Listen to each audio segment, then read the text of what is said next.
Usually, when you think about taking a language test, the rules are pretty straightforward. Oh, yeah, totally. You just sit down in a quiet room, you get a piece of paper, and you fill in some blanks. Exactly. It's a completely controlled environment. You either know the vocabulary word or, well, you don't. Right, because your brain is only focused on one thing remembering. There are no other distractions or, competing pressures. But then you take that exact same second language, you put on a formal suit, and you sit across from a hiring manager. Yeah, a hiring manager who basically holds the entire future of your career in their hands. Right, and suddenly that safe, quiet environment just completely evaporates. You aren't just translating words anymore. No, not at all. You are trying to translate your whole professional worth, your competence, all while, watching the other person's face to see if they like you. It is terrifying. It's essentially a high-wire act with absolutely no safety net.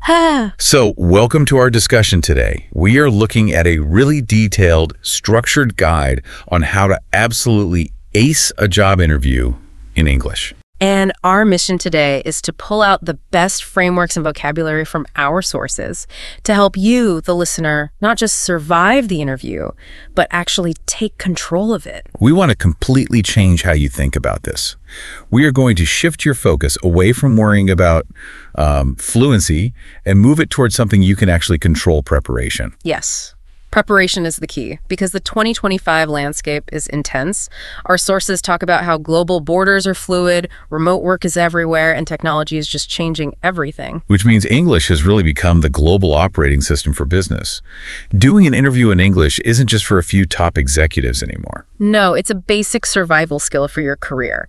And the biggest fear people have is that their English just isn't fluent enough to show how good they actually are at their jobs. Right, the fluency trap. Right. But to understand why structure is so much more important than raw fluency, we really need to look at a couple of cautionary tales from our sources. Oh, these stories are so relatable. They really are. So let's unpack the first one. There's this candidate, and she is interviewing for a senior role. She prepared for 2 whole weeks. That is a lot of time to prep. I know. She knows her industry perfectly. She knows her own resume. But the moment the interviewer smiles and asks, "Tell me about yourself," her mind just goes completely blank. Yeah, and the fascinating thing here is that she didn't fail because she lacked experience. She failed because her brain just crashed under the cognitive load. What do you mean by cognitive load? Well, when you interview in a second language, your brain is doing 5 things at once. You are searching your memory, building a story, translating it into English, checking your grammar, and trying not to panic. Wow. It's like having a computer with way too many programs open. Exactly. Without a clear structure to rely on, the system just crashes. So it's like having a fridge full of Michelin star ingredients, but you have absolutely no recipe. Fluency is just the ingredients, but structure is the recipe. That is a perfect way to put it. The candidates who succeed are not always the native speakers. They are the ones who have structured their answers in advance. Right, because in the second story, there was a guy who actually nailed his first interview round. Oh, yes, I remember this one. But then in the second round, they asked him about a really difficult situation at work. And because he didn't have a structure for that kind of behavioral question, he just started his story right in the middle. Which leaves the interviewer so confused. Exactly. He just rambled. So, since structure is the recipe that stops you from rambling, we need to look at the exact frameworks our sources provide for the Big 5 interview questions. Let's start with the biggest one. Tell me about yourself. Okay, let's unpack this. The biggest mistake people make here is just reading their resume from start to finish, right? Oh, yes. Or they just use empty filler words, like saying, "I am a hard worker and very passionate." That tells the interviewer absolutely nothing. So what is the right recipe? The winning framework from our sources is past, present, future. Let me say that again slowly. Past, present, future. I love that. Past, present, future. So how does that actually work in practice? Well, the past is just a brief summary of your relevant experience. The present is your current focus.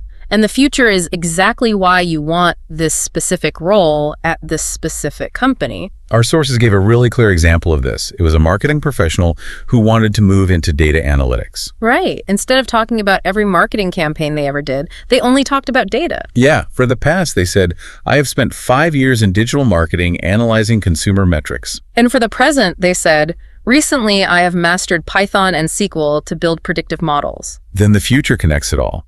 "I want to leverage my marketing intuition and technical skills for this data scientist position on your team." It's so clean. It really is. It creates a direct line to the job that you're applying for. And you have to keep this under 90 seconds. Never start with a story about your childhood. Oh, definitely not. Okay, so once you nail that opening, they're going to test you with questions about your strengths and weaknesses. The classic trap. It is a massive trap. I always cringe when someone answers the weakness question by saying, "Oh, I just work too hard," or "I am a perfectionist." Interviewers absolutely hate that answer. Why is it so bad, though? Because it signals dishonesty. It shows a lack of self-awareness. An interview is really a trust-building exercise, you know?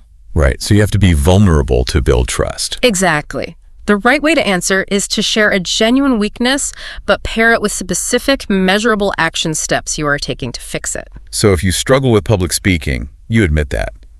But then you say, to improve, I joined a presentation workshop and started leading our quarterly team reviews. Yes, you show them exactly how you solve problems. And the same goes for your strengths. You can't just say you are organized. You have to prove it with evidence. Like saying you turned a 90-page research report into a 5-page executive summary. Perfect example. Concrete evidence is everything. So, moving on to the fourth question. Why do you want to work here? I feel like saying, I'm looking for a new challenge is a really bad idea. It is a terrible idea because it's completely generic. This is actually a research question. A research question. Yeah, you need 3 specific reasons to prove you actually did your homework on the company. Like, you can mention their recent supply chain transparency initiative. Oh, wow. That really proves you aren't just applying to every job you see on the internet. Exactly. Now, let's look at the 5th category, which might be the most important. Behavioral questions. These are the questions that start with, tell me about a time when. Right. And our sources introduce the globally accepted STAR method for this. Let me spell that out.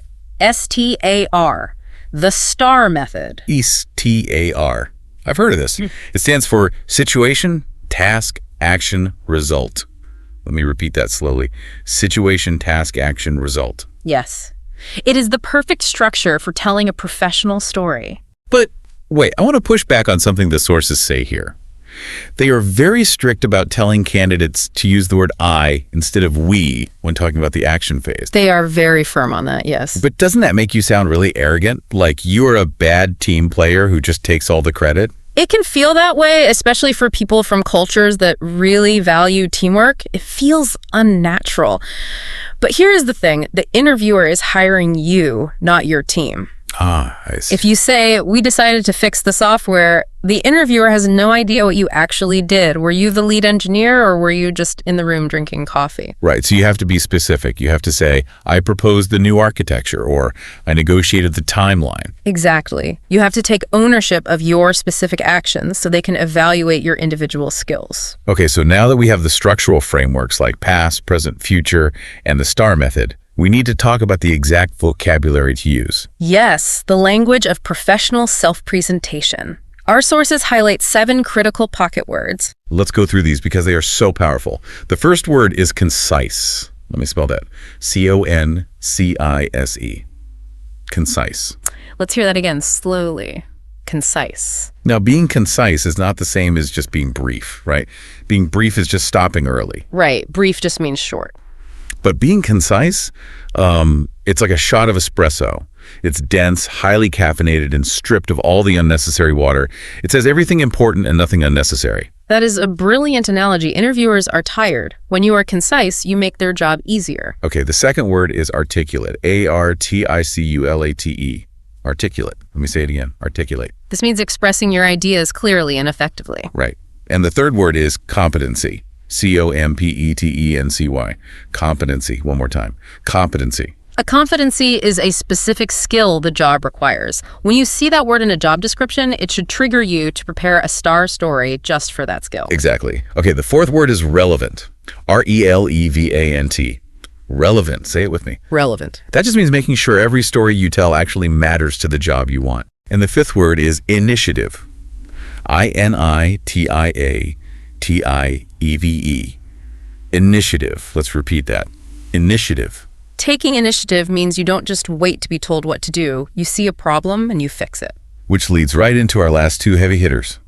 Word number 6 is transferable. T-R-A-N-S-F-E-R-A-B-L-E. Transferable.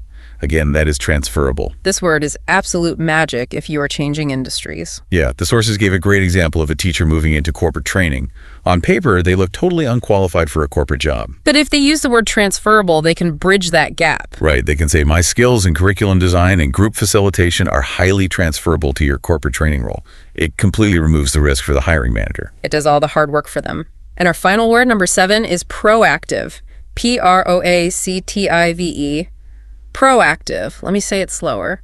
Proactive. Proactive is taking action before a problem even happens. The sources mentioned a candidate who didn't even wait for a job posting. Oh, I loved this story. Yeah. They just analyzed the company, found a weakness in their communications, and pitched a strategy directly to the hiring manager. That is the ultimate proactive move. It proves you won't need a lot of management because you can solve problems autonomously. Okay, so we have the structures, we have the 7 words, but we are still human. What happens if you are in the interview and you just totally blank on a question? It happens to everyone. The absolute worst thing you can do is just freeze in silent panic. Right, the awkward silence is agonizing. It really is. But our sources provide the exact recovery phrases you need. If you get a tough question, you just call them and say, could I take a moment to think about the best example? Wow, that is so simple, but it takes total control of the situation. Exactly. You are claiming the pause. And if you realize you gave a bad answer, you can just say, let me add to that I think the most important point is, and then just pivot to your strongest argument. That shows so much emotional intelligence. Okay, so we are coming to the end of the interview, the final 5 minutes. Here is where it gets really interesting. The dynamic completely flips. Yes. The interviewer asks, so what questions do you have for us? And so many candidates just sigh with relief and say, oh, no, I think you covered everything. I don't have any questions. That is a fatal error. It really is. Why is saying no questions such a massive red flag? Because it signals that you aren't really interested or that you didn't prepare. This is your chance to make them imagine you actually doing the job. So what should we be asking them? You should ask about role success. Like, what does success look like in the first 6 months? Or ask about team dynamics and how they operate. Basically, questions that show you're already thinking like an employee. Exactly. But you have to avoid asking about salary or holidays or anything you could have easily just read on their website. That makes sense. And then we get to the very end, the actual goodbye. Just saying, thank you, goodbye, is a huge missed opportunity, right? Huge. You need a professional close. You should ask about their timeline for next steps and confirm if they need anything else from you. Like, is there anything you need me to clarify before we wrap up? Yes.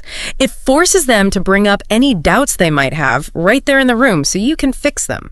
And we cannot forget the follow-up email. Sending a warm, highly specific email within 24 hours is crucial. It really locks in that great impression. So what does this all mean for you, the listener? By mastering frameworks like past, present, future, and the SAR method, and by using powerful words like transferable and proactive, you are taking complete control of your narrative. You really are, because preparation is in itself a language skill. Yes. You aren't just hoping your English is good enough on the day. You are relying on a solid foundation of preparation. Fluency is simply the natural byproduct of deep structural preparation. Fluency is the byproduct. Yeah. That is perfect. So I want to leave you with a final provocative thought to mull over before we go. Oh, what is it? Before you even apply for your next job, I want you to look closely at your current daily routine. What are the hidden initiatives you've taken on that nobody asked you to do? Oh, that is a great question. Right. Did you organize a messy shared drive? Did you help a new coworker figure out the software? Identifying those quiet moments of leadership right now might just be the foundation for your most powerful star story later. Your interview preparation really does start today, long before you ever walk into the room. Absolutely. Thank you so much for joining us for this discussion. Keep practicing, keep preparing, and we will see you next time. Talk English Daily. Subscribe for new episodes